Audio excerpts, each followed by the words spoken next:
दोस्तों आज हम पहुंच चुके हैं उत्तर प्रदेश के एटा जिले के एक ऐसे शहर में जिसका नाम तो आपने कई बार सुना होगा, अलीगंज। लेकिन आज हम यहां सिर्फ घूमने नहीं आए हैं। आज हम जानेंगे कि आखिर इस शहर का नाम अलीगंज कैसे पड़ा, इसे किसने बसाया, यहाँ का वो पुराना मिट्टी का किला कहाँ है जिसकी उम्र करीब 250 साल से भी ज्यादा बताई जाती है। तो चलिए आज की इस पूरी जर्नी में मेरे साथ रहिए और अलीगंज की कहानी यहीं घूमते घूमते बताते हैं। तो अभी आप देख सकते हैं कि हम इस वक्त अलीगंज में हैं।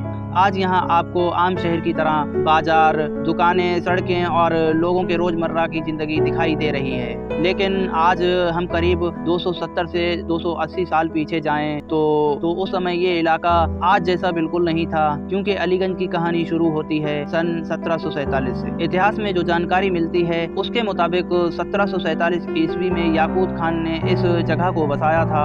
याकूत खान नवाब मोहम्मद खान के जनरल बताए जाते हैं, यानी उस दौर में यहाँ नवाबी दौर का असर था और याकूत खान ने इस इलाके में बस्ती बसाने की शुरुआत की और धीरे धीरे यही बस्ती आगे चलकर आज के अलीगंज के रूप में हमारे सामने आई है। और अलीगंज की कहानी में एक नाम बहुत इम्पोर्टेंट है, परगना आजमनगर। अलीगंज का ऑफिशियल नाम परगना आजमनगर बताया जाता है। उस जमाने में परगना एक एडमिनिस्ट्रेटिव एरिया हुआ करता था। तो जब हम अलीगंज के पुराने इतिहास की बात करते हैं तो यहाँ सिर्फ अलीगंज नाम ही नहीं बल्कि परगना आजमनगर का नाम भी सामने आता है। जब दोस्तों अगर आप अलीगंज का असली पुराना इतिहास अपनी आंखों से देखना चाहते हैं तो यहाँ मौजूद है एक ऐसी निशानी जो आज भी इस इलाके में पुराने दौर की गवाही देती है, अलीगंज का पुराना मिट्टी का किला।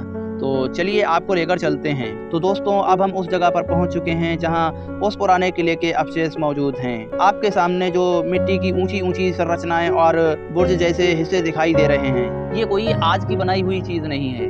बताया जाता है कि इस किले का निर्माण 1172 हिजरी में हुआ था, यानी करीब 1758 से 59 ईस्वी के आसपास। मतलब सोचिए, जब आज की तरह जेसीबी मशीनें नहीं थी, मॉडर्न कंस्ट्रक्शन टेक्नोलॉजी नहीं थी, उस दौर में यहाँ इतना बड़ा मिट्टी का किला तैयार किया गया था। आप इस हिस्से को अगर ध्यान से देखें तो यहाँ आपको पुराने किले के बुर्ज और मिट्टी की मोटी संरचना के अवशेष दिखाई देते हैं। समय के साथ साथ इसका काफी हिस्सा खत्म हो चुका है, लेकिन जो कुछ बचा है वो हमें समझाने के लिए काफी है कि कभी यहाँ एक मजबूत किला मौजूद रहा होगा। इतिहास में ये जानकारी मिलती है कि यहाँ स्थानीय नवाबों के वंशजों ने भी अंग्रेजों के खिलाफ लड़ाई का हिस्सा लिया था, क्योंकि अलीगंज की पहचान सिर्फ इस पुराने किले की वजह से नहीं है।